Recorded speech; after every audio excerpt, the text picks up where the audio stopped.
Rising sea levels and flooding are becoming more widespread and more severe.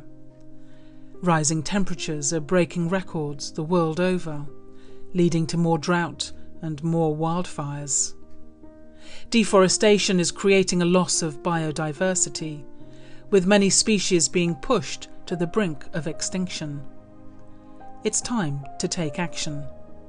Resilience has to do very much with the inner being, because if I'm strong, I can withstand whatever it is that's happening around me, whether it's politics or nature or human beings that are creating problems. For many years now, a different approach has been quietly gathering momentum, one that sees bringing about change in the outer world by undergoing an inner transformation. Over the last couple of years, what we've seen is that there has been a shift of consciousness generally because of the pandemic. And I'm seeing that more people are turning inwards. The two most Googled words were prayer and God in the last 18 months. And Sister Jenti is the additional administrative head of the Brahma Kumaris, the largest spiritual organisation in the world to be led by women. For over a decade, Sister Jenti has been making a case for the link between climate change and our own inner consciousness. An inner shift which also brings about a change in behaviour and lifestyle. I'm seeing that that shift has also been happening over the last few years. We started talking about inner consciousness impacting climate and biodiversity many years ago.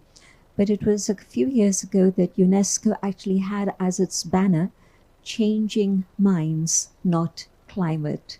So I was very pleased that that concept had reached places like UNESCO, but also other people too.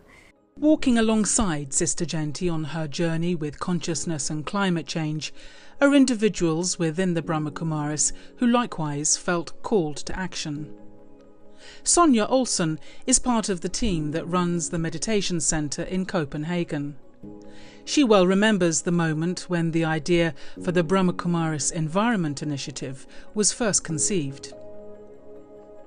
There was going to be a big climate change conference in Copenhagen 2009, the COP15, and they were going to renew the Kyoto Protocol. So it had big headlines in the newspapers. Actually 2 years beforehand, they started to write about it in the news. And I never heard about the COP conferences before. And I knew environmental coming to Copenhagen and all the ministers, the prime ministers was going to come. And I thought Brahma Kumaris should also be part of this movement, this conference, and to bring our contribution and our vibrations. I sat down on a coffee place once and talked to my good friend Lotta about it and saying we should be part of this. For the past 25 years, Golo Pilz has been one of the key players in making the Brahma Kumaris headquarters at Mount Abu in Rajasthan, India, fully reliant on renewable energy. Well, about 12 years ago, the climate conference took place in Copenhagen.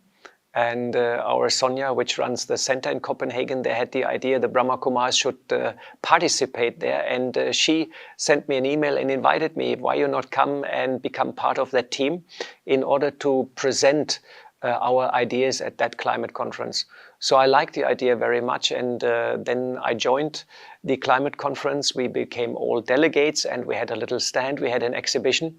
And at that time people were looking a bit strange at us. What are these yogis doing here at the climate conference? And they told us we have money, we have strategy and we have technology and we fix the climate problem. And at that time really people believed it will be just a decision of a couple politicians and we fix it.